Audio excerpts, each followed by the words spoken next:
Hey, what's up? Today we're going to cover how to acquire all the necessary permits and licenses to start a food truck business. I know how overwhelming and complicated it can be when you first start looking into opening a food truck. I mean, we just want to sell food. Why does it have to be so complicated? Don't let it discourage you. I've included a step-by-step checklist with links in the description below. If you have any questions, you can leave them in the comments and I'll do my best to get back to you as soon as possible. Remember, the journey of 1,000 tacos sold starts with a single step.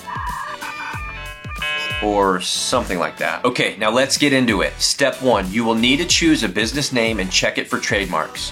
You can search for trademarks here, uspto.gov/trademarks/search. The link is in the description below. Do not skip this step. When I first started selling tacos from a cooler on the side of the road, I ended up getting sued because I was using a federally trademarked name of another restaurant. In the end, it all worked out, but I could have gone without those sleepless nights. Okay, now that we know what your business name is, you'll need to apply for what's called a business license through your state. This is so that the government will begin recognizing you as a legitimate business. They will also start tracking your operation for tax purposes.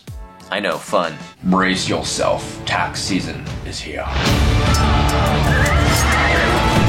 The cost of a business license varies depending on the state and can range between $1 all the way up to $300. In order to complete the application for a business license, you will need to decide what type of business entity you will be. Almost everyone will either be a sole proprietor or an LLC. I'm not here to advise you on what type of business you should have, but here are the major differences between a sole prop and an LLC. A sole proprietorship doesn't protect your personal assets, but it's very easy to set up. It really should only be used for very low-risk businesses. An LLC is most often the best choice for small business owners because LLCs can protect your personal assets. With the right tools, LLCs are simple and inexpensive to set up. The easiest way that I've found to set up an LLC is to go to the website inkfile.com. Again, the link is in the checklist below. Select their silver package and complete the application. Do not worry about any of the additional upcharges they will try to sell you. The fee you will pay Inkfile for the silver package is the exact same fee you would have to pay your state if you did it all on your own. If you're in a rush, you can pay for expedited service if your state offers it through Inkfile. If you'd like to see a step-by-step video on how to apply for a business license using Inkfile, leave a comment below. Okay, now that you've been approved for a business license, you need to apply for a federal EIN number. Think of the EIN as your business's social security number. Depending on your state, you might get this number when you get your business license. With this document, you will be officially registered as a business with the IRS. This is needed so you can open a business account at your bank, start building credit for your company, and start hiring people. Here's how to do it. Go to irs.gov/EIN. Complete the application. You're going to need the social security number for the owner of the business. The best part is that getting an EIN from the IRS is free, so you can pay taxes. The process can take from 1 day to 4 weeks to finish, so make sure that you apply well before the day you want to start selling food. All right, next up is to check if your local city or town requires a local business license. Most of them do. Something you'll soon learn as you grow your business is that everybody wants a piece of your food truck pie.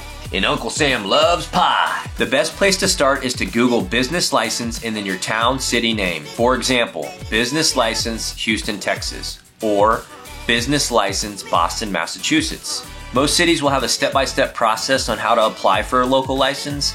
If it feels confusing, just find the contact number for your local town office and call them. Make sure and have a pen and paper handy to take notes. Usually local licenses are less expensive than state licenses, but again, this varies by state. Expect anywhere from $50 to a few $100s. Now that you have your business license, we need to check in with your local health department. Health permits are all about ensuring food safety. The process to obtain this permit is more involved than others. It requires a health department agent to come and examine your truck in person in order to determine if it breaks any health code violations. The health department permit is extremely important because it helps protect customers from unsafe food practices. To start the process of getting a health permit, Google mobile food permit and then your county name. Most states will have a step-by-step checklist on how to apply for a permit and the costs. Make sure to add important websites to your bookmarks. Print out all the information you need and use the spreadsheet below to keep track of your notes. Again, if it gets overwhelming, find your local health department phone number and give them a call. Inspectors are usually very helpful when you're finally able to get a hold of them.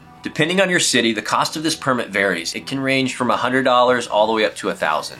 If you'd like to see a step-by-step video on how to prepare for a food truck health department inspection, let me know down below. Next up is a food handler's permit. You can obtain your food handler's permit, also known as a food handler's license, by successfully completing a food handler's training and food safety course. You may actually want to take this course before your exam to learn the skills you'll need to pass your health department inspection with flying colors, but it's not required. In the majority of states, just the shift manager is required to have a food handler's permit. In addition to being required to run a food truck, a food handler's permit gives your customers peace of mind about your business. As always, the cost of this depends on your city and state where your food truck is located, but a food handler permits normally have a 5-year lifespan and are less than $50. You can visit the ServSafe website linked below to find a food handler's permit testing location in your city and begin the process of getting yours. Okay, so we've got our business licenses and health permits. We're ready to serve, right? Not just yet. In some counties, you'll need to get your food truck inspected by not only the health department,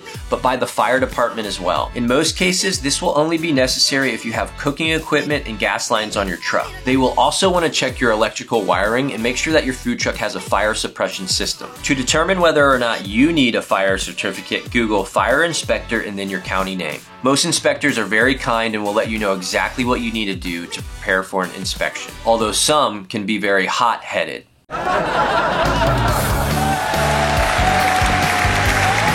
And that's it. You're now ready to serve up delicious food and start building a loyal customer base. To quickly recap, choose a business name and check it for trademarks. Acquire a business license through your state. Apply for an EIN number. Acquire a local business license from your city or county. Apply for a health department license. Get ServSafe certified. Acquire a fire certificate when applicable. Listen, I know when you think about it all at once, it can seem like a lot, but please don't get overwhelmed.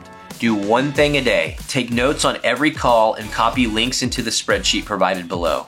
There are tabs on the bottom of the spreadsheet to take notes on each specific permit or license. Remember that momentum is your best friend. Just get started and move a little bit each day. I promise you it will be worth it. I would be filled with gratitude if you would like, share, and subscribe for more awesome food truck content. I hope this video serves you and I look forward to seeing you out there.